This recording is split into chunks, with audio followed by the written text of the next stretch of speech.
You just have to be bold enough to ask. And this is a big part of getting your business seen, is that you have to be bold enough to ask, hey, can I be on your podcast? Or bold enough to create the piece of content that maybe makes you feel a little bit scared, or to ask for the collaboration, to ask to be in the room, to ask to have the opportunity to speak in front of all of you wonderful people.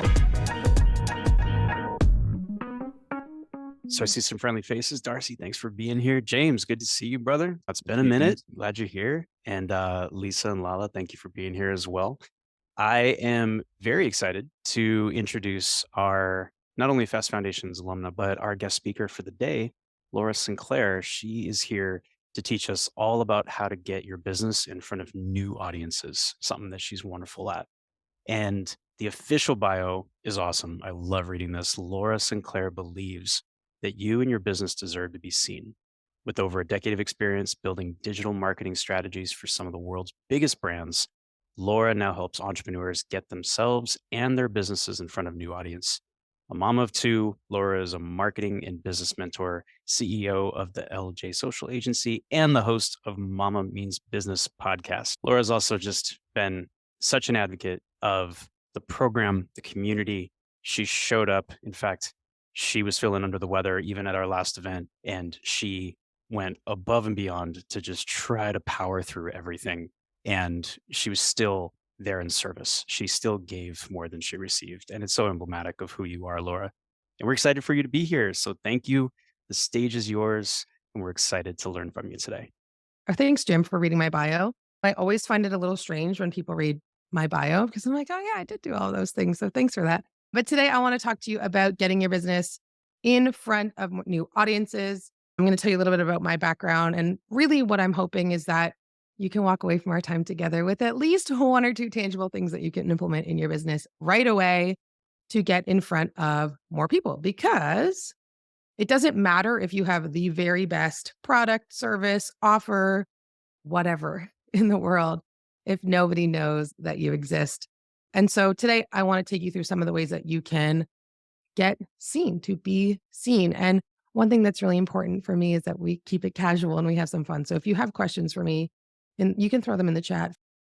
So my goal for you today is to help you get in front of more people so that they know that you exist because you deserve to be seen. So who am I?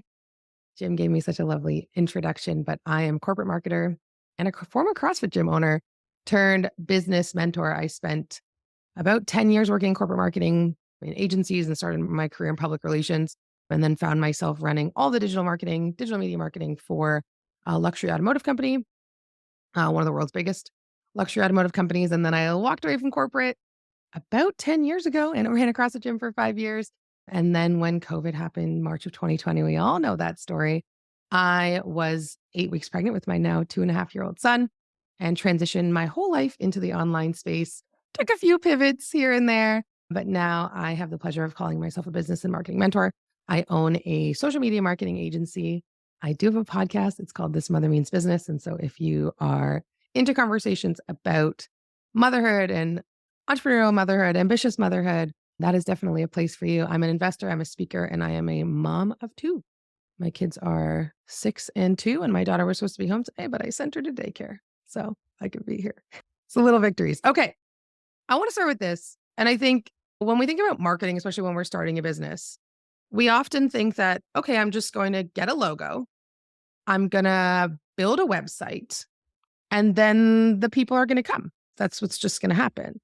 And the unfortunate reality is that's actually not how it works. And when I left my corporate job, I had my gym, but I was also working to build an online business, fitness business supporting new moms and in the return of fitness after having babies. And so this is what I did. This is what you do as a small business owner. You get a logo, you pay someone to make you a logo, and then you spend way too much money on a website. I think for me, it was only about $5,000. I've heard worse horror stories than that. And then I think I got maybe one client from my website. One. And I'd spent $5,000 on this website that was doing really no work for me. And if you've been here, you've done that, I think it's a little bit of a rite of passage, to be honest, when you start as an entrepreneur, to pay for the logo, to pay for the website, and then wonder why nobody is showing up. This isn't marketing. Having a website and having a logo isn't marketing. It's part of it, but it's a really small piece of it. And so today I want to talk to you about how we actually get to the point where we have buyers, we have people in front of your business, because having a logo and having a website just isn't enough. But I want to start by talking about what our business relies on, right? You need to consistently get leads in your business.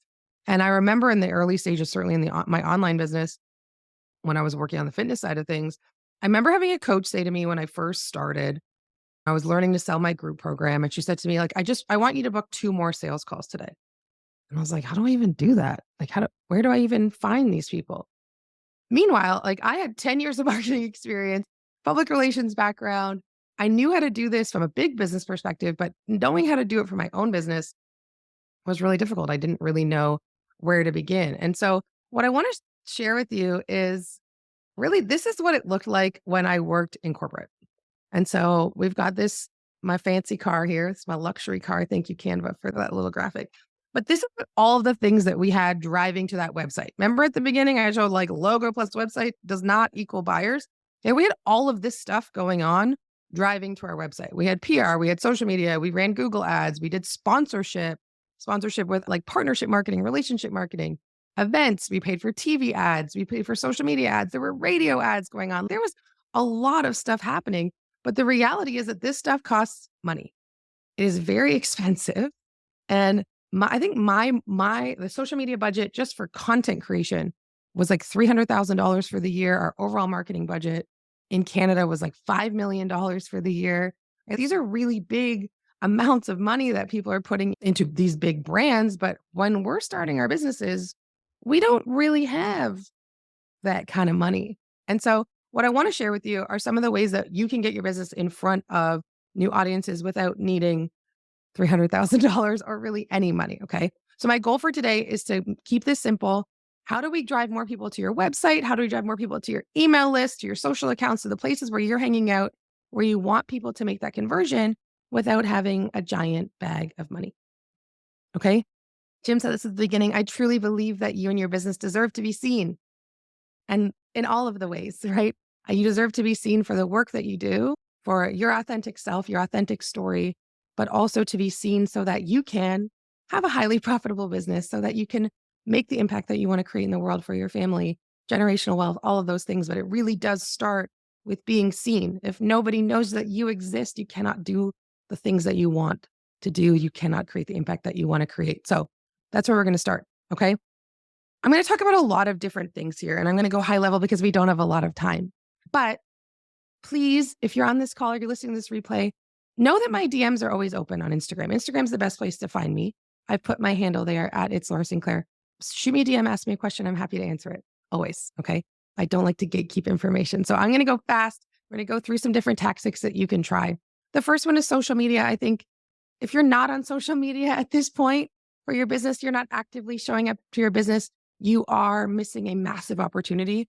It's a conversation that I have a lot in my coaching practice. It's a conversation that I have a lot in the agency.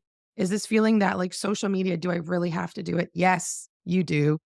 You do. It does take work. It does take time, but there are massive opportunities on social media to get in front of new audiences every single day. But we can't really rely on the algorithm to do that for us.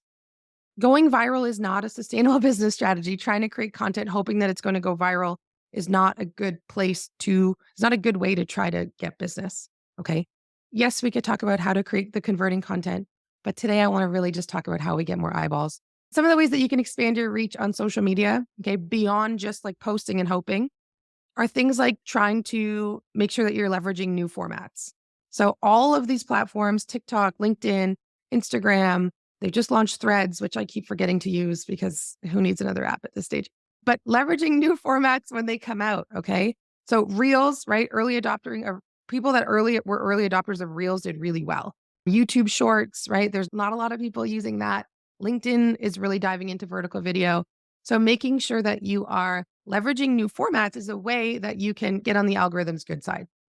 Other really valuable ones that are working for myself and working for my clients are things like collaborations, partnering with other brands. Even if you look at the post that Fast Foundations did for this event, for this conversation, right? We did it. It was a collaborative post. They posted it they shared it. I shared it on my account so that anybody that was seeing that post on Fast Foundations page is also seeing it on my page. It's really about that sharing of audiences, which is going to be a theme that we're going to talk about, is borrowing other people's audiences as a way to get more eyeballs. User generated content, right? If you have people in your business that are, if you have a product based business, and forgive me because I don't know what everyone's business is on the call, but if you have a product based business and you have people that are using your product, making sure that you are either leveraging that content so that you're sharing that through or sharing testimonials, right? The more that you can layer on other people's content, borrowing other people's audiences can be really big reach expanders. Contests are another one, not my most favorite marketing tactic, but it's a great way to just get yourself in front of more audiences, especially if you're going to collaborate with other people. Okay. The next one I want to touch onto is affiliate and referral programs. So the easiest business you're ever going to get is going to be repeat and referral business. If this is not something that you are focusing on in your business right now, it's something that I highly recommend. There is a pretty big difference between an affiliate program and a referral program, but I put it all on one slide because why not? So when we think about referral programs and affiliate programs, it's really thinking about wanting to empower your existing customers to refer people to your business.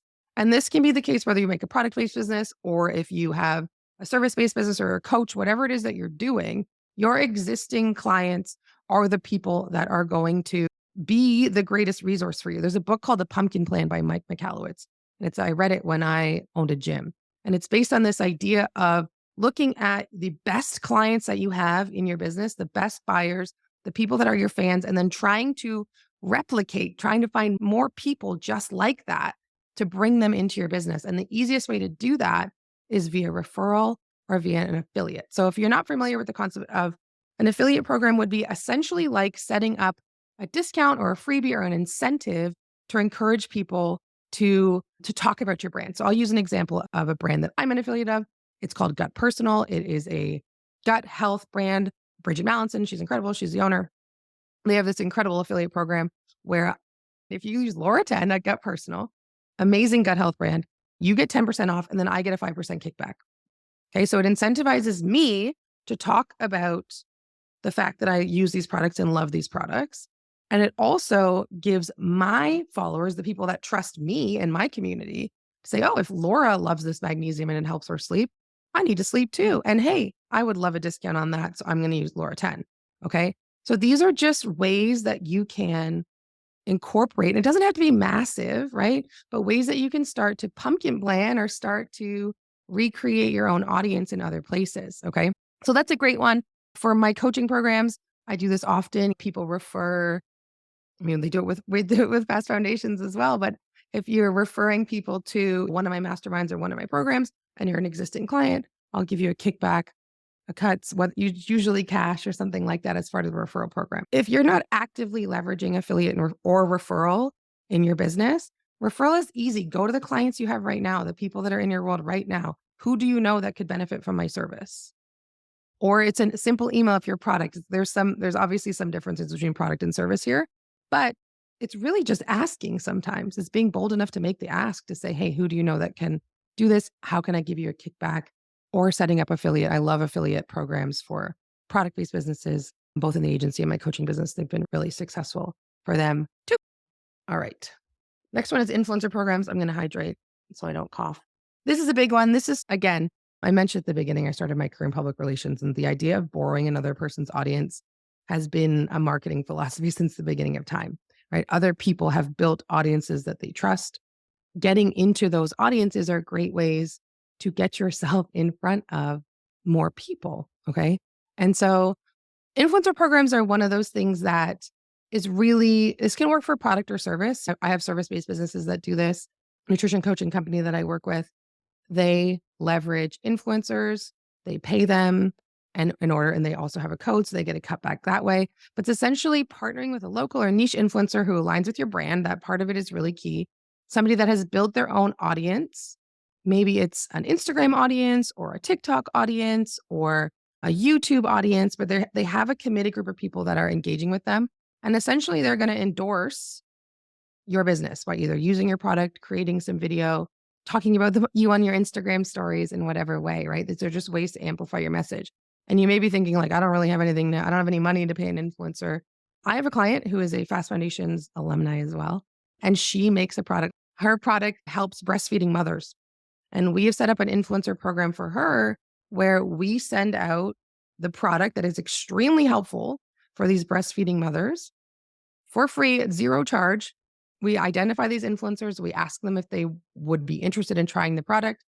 They receive it, they use it, and they love it. We do not pay the influencers for any of the coverage or any of the posting that we get because they actually need that product. And so while there are a lot of influencers that do want to be paid, if you can find a way in with an influencer, especially if they're niche or local to you, or they actually really need the thing that you have, it may be a really powerful way to get in and boost your visibility that way.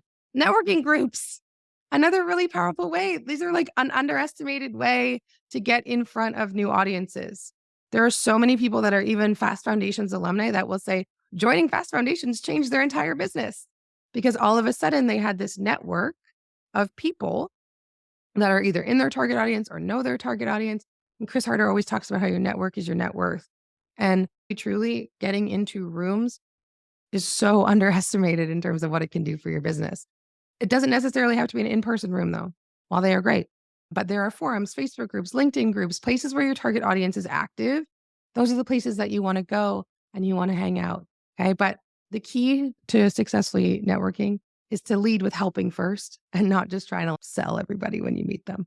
Okay. But really great ways to just get yourself in front of other people. Yeah. Favorite type of strategy. Love it. Okay. Last one, podcasting. Okay, this is a really big one. You don't have to have your own podcast.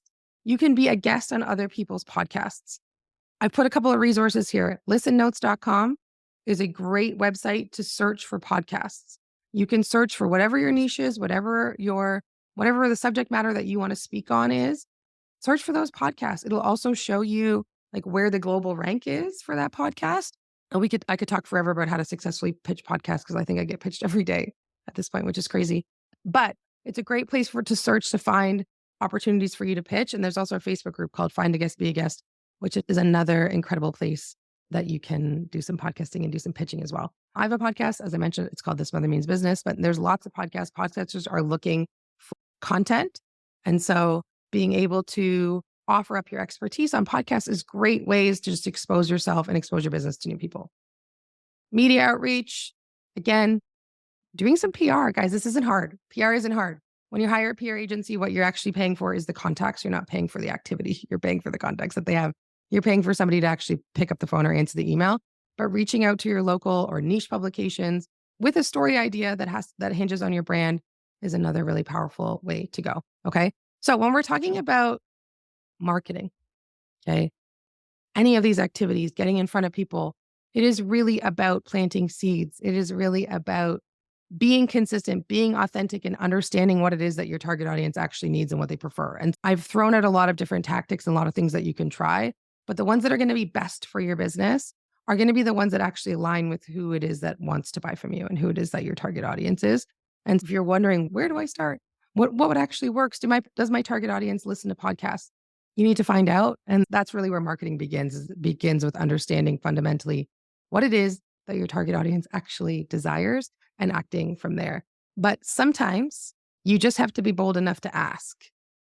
And this is a big part of getting your business seen, is that you have to be bold enough to ask, hey, can I be on your podcast? Or bold enough to create the piece of content that maybe makes you feel a little bit scared, or to ask for the collaboration, to ask to be in the room, to ask to have the opportunity to speak in front of all of you wonderful people. So a lot of being seen starts with being bold. And so I hope that there is something here in this conversation today that helps you to feel ready to do that. Love it. Laura, thank you so much. You guys give a little quick clap. I know you're on mute, but let's give it up for Laura. Thank you for being here, Laura. Appreciate you so much. Because she has time for questions, happy to do that. And then we'll just move into some rapid fire takeaways. So there was one question. Lisa. Hey, Laura. I'm friends with Jess Milanis, by the way. I love Jess Milan. Yeah, she's very excited that you're here today. I wanted to ask, I just had, because I didn't see it mentioned, but it comes up in my world every once in a while, is Pinterest. and Yeah. Pinterest as a search engine and not a social media platform. And I didn't know if you'd had any success with that or you tried it or anything about it or what your Yeah. thoughts are. Yeah. Pinterest is an aggregator of content. And so it exists really, yeah, it's a search engine that is designed to help drive people to your website. It is very much a long game.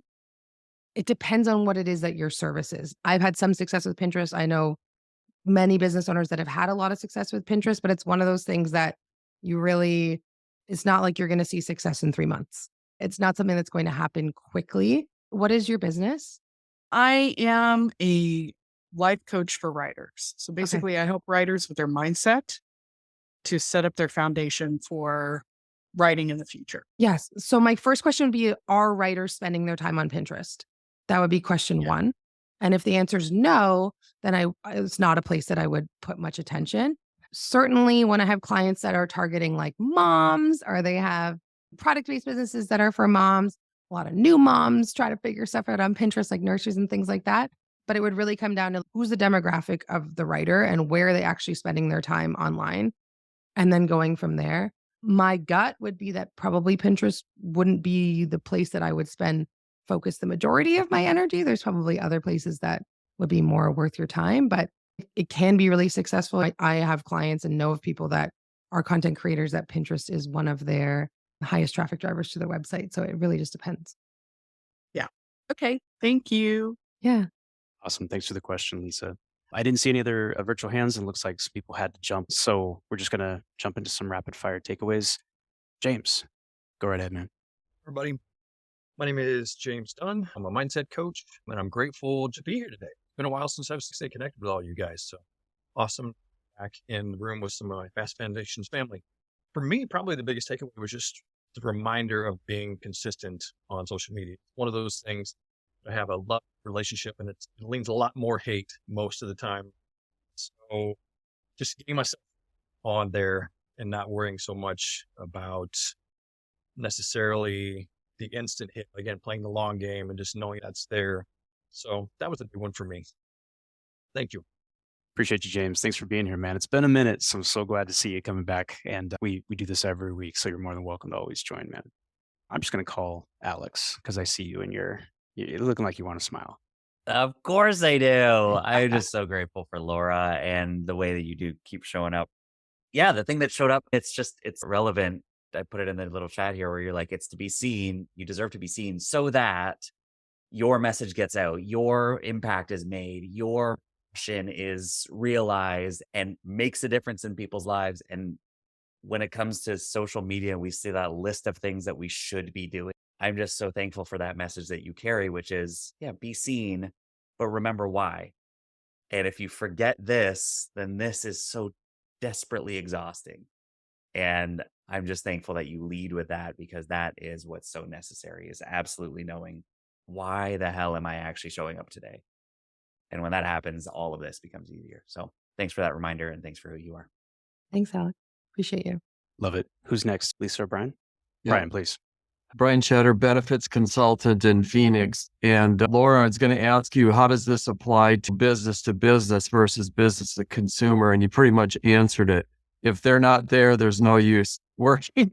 If your prospective clients aren't there, then there's probably no use bothering with those types of media. So for business leaders, it's probably LinkedIn is the major one. Although I do think I am looking at certain areas and doing like Facebook ads, because even they're going to be looking at Facebook ads. And if you can pick certain geographic areas where there's a lot of prospects, it might be worth it. Yeah, I think the one piece that I would just invite you to consider, that's like B2B to C conversation, is that at the end of the day, they're all consumers. And so even in a B2B environment, like that consumer, that decision maker, it's like, where are they spending their time? And it may be LinkedIn. It's something that I try to encourage my B2B clients to consider, is that at the end of the day, B2B is still B2C. It's just, you need to find them in a different place. What I'm thankful for is September and October is coming. Cool weather. Absolutely. And that's why we can't wait to be at our next event in October in beautiful Scottsdale. Oh, it'll be nice. It'll be nice. Appreciate you, Brian. Thanks for being here, man. And thank you for sharing the rapid fire takeaway. Lisa, if you'd like to go again and say anything else, you're more than welcome. I think that I'm just grateful that I got to be here and listen to Laura speak. And I think this was such a fantastic topic and very timely for me personally. So thank you. Thank you as well. So you guys, this is the way we love to run this, is just pouring back into our speakers so she can receive that and take a moment to understand how we all process the information she shared. So Laura, thank you for being here and sharing this with everybody. And for those of you that weren't here live, first of all, shame on you, but this is recorded and this is going to go onto our podcast. You can always join us every single week at festfoundations.com/office hours, where we meet like this. And that is part of our community. You can learn more about our community at festfoundations.com. If you couldn't guess the domain from the previous one, we try to keep it as simple as possible. And of course, if this kind of format works for you, if you feel that need for community connection, learning, putting everything together, and workshopping, we're so excited that we announced our next event. Brian, thank you for that easy segue about how great it's going to be in Scottsdale in October when it finally cools off there. But we absolutely love running our live events, and we're going to be back in Scottsdale the first week of October. And you guys, as well as everybody listening or watching, can learn more about that at festfoundations.com/next event. Hey, this is Jim Carter. Thank you for joining the Fast Foundations podcast. We're excited to try this new format. We're grateful you were here to be part of it with us. If you missed the live event, you can join us every Wednesday. Sign up at fastfoundations.com/office hours, and we'll see you next week.